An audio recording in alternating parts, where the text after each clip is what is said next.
तो hello friends, आज की इस वीडियो में मैं बात करने वाली हूँ कि अगर आपने एमटीपी किट की पहली टेबलेट यानी माइफ्रेस्टोन ले ली है और उसी के बाद ब्लीडिंग शुरू हो गई है तो क्या करना चाहिए। देखो, कई लोग बहुत घबरा जाते हैं कि अभी तो मैंने सिर्फ पहली ही गोली ली थी और ब्लीडिंग स्टार्ट हो गई, क्या अबॉर्शन हो गया, क्या अब बाकी की टेबलेट लेनी चाहिए या नहीं।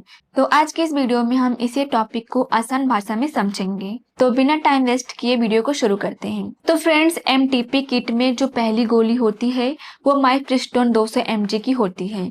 इसका काम प्रेगनेंसी हार्मोन यानी कि प्रोजेस्टेरोन को ब्लॉक करना होता है। तो कई लोगों के मन में यह क्वेश्चन होगा कि अब प्रोजेस्टेरोन क्या होता है। तो यह हार्मोन प्रेगनेंसी को यूट्रस में टिकाए रखने का काम करता है।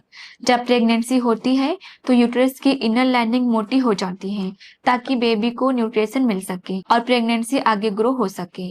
लेकिन जैसे ही आप माइफ्रेस्टोन टेबलेट लेते हो, प्रोजेस्टेरोन का लेवल कम होने लगता है। तो इससे यूट्रस की लाइनिंग टूटने लगती है, यूट्रस का माउथ सॉफ्ट होने लगता है और आपकी बॉडी अबॉर्शन प्रोसेस की तरफ आगे बढ़ने लगती है। तो नॉर्मली ब्लीडिंग दूसरी टेबलेट यानी मिसोप्रेस्टोल लेने के बाद शुरू होती है, लेकिन कई महिलाओं में पहली टेबलेट लेने के बाद ही ब्लीडिंग स्टार्ट हो जाती है। तो अब सवाल यह आता है कि ऐसा क्यों होता है, पहली टेबलेट में ब्लीडिंग क्यों शुरू होती है।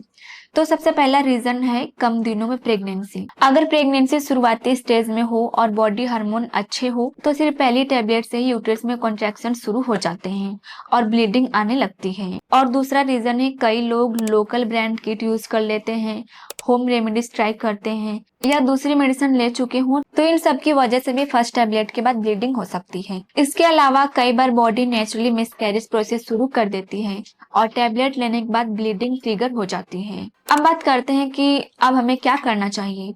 सबसे जरूरी बात, अगर फर्स्ट टेबलेट के बाद ब्लीडिंग शुरू हो जाए तब भी आपको डॉक्टर के एडवाइस के अनुसार बाकी टेबलेट यानी कि मिसोप्रोस्टोल लेना जरूरी है, क्योंकि सिर्फ ब्लीडिंग शुरू होने का मतलब ये नहीं है कि अबॉर्शन पूरी तरह से कंप्लीट हो गया हो। अगर प्रेगनेंसी प्रोडक्ट्स यूट्रस में रह गए हैं तो इससे आपको इन्फेक्शन हो सकता है, लगातार ब्लीडिंग हो सकती है, कॉम्प्लिकेशन बढ़ सकते हैं। इसलिए पूरी एमटीपी किट सही तरीके से कंप्लीट करना बहुत जरूरी होती है।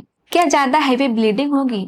तो कई लोगों को डर रहता है कि अगर फर्स्ट टेबलेट से ही ब्लीडिंग हो गई हो तो बाकी टेबलेट लेने से बहुत ज्यादा ब्लीडिंग होगी, लेकिन ऐसा जरूरी नहीं है। ब्लीडिंग उतनी ही होती है जितनी प्रेगनेंसी टिश्यूज को बाहर निकालने के लिए जरूरी होता है। अगर प्रेगनेंसी कम वीक्स की है तो ब्लीडिंग कंपैरेटिवली कम हो सकती है। तो आइए जान लेते हैं कि आपको डॉक्टर से कब मिलना चाहिए। अगर आपको बहुत ज्यादा ब्लीडिंग हो रही है, पेट में दर्द हो रहा है, चक्कर या फिर कमजोरी ज्यादा लगे, फीवर आए या फिर ब्लीडिंग लगातार कई दिनों तक बहुत ज्यादा हैवी रहे तो तुरंत आपको डॉक्टर से कंसल्ट करना चाहिए। इसके अलावा फर्स्ट टेबलेट लेने के बाद 7 दिनों के अंदर है तो आमतौर पर बाकी टेबलेट्स डॉक्टर के सलाह के अनुसार ली जा सकती हैं, लेकिन अगर ज्यादा डिले हो गया हो तो पहले डॉक्टर से कंसल्ट जरूर करें। तो फ्रेंड्स, ये थी मेरी पूरी जानकारी। अगर आपको ये वीडियो हेल्पफुल लगी हो तो वीडियो को लाइक करें और चैनल को सब्सक्राइब जरूर करें और ऐसे ही वीडियो के लिए हमसे जुड़े रहें। Thank you.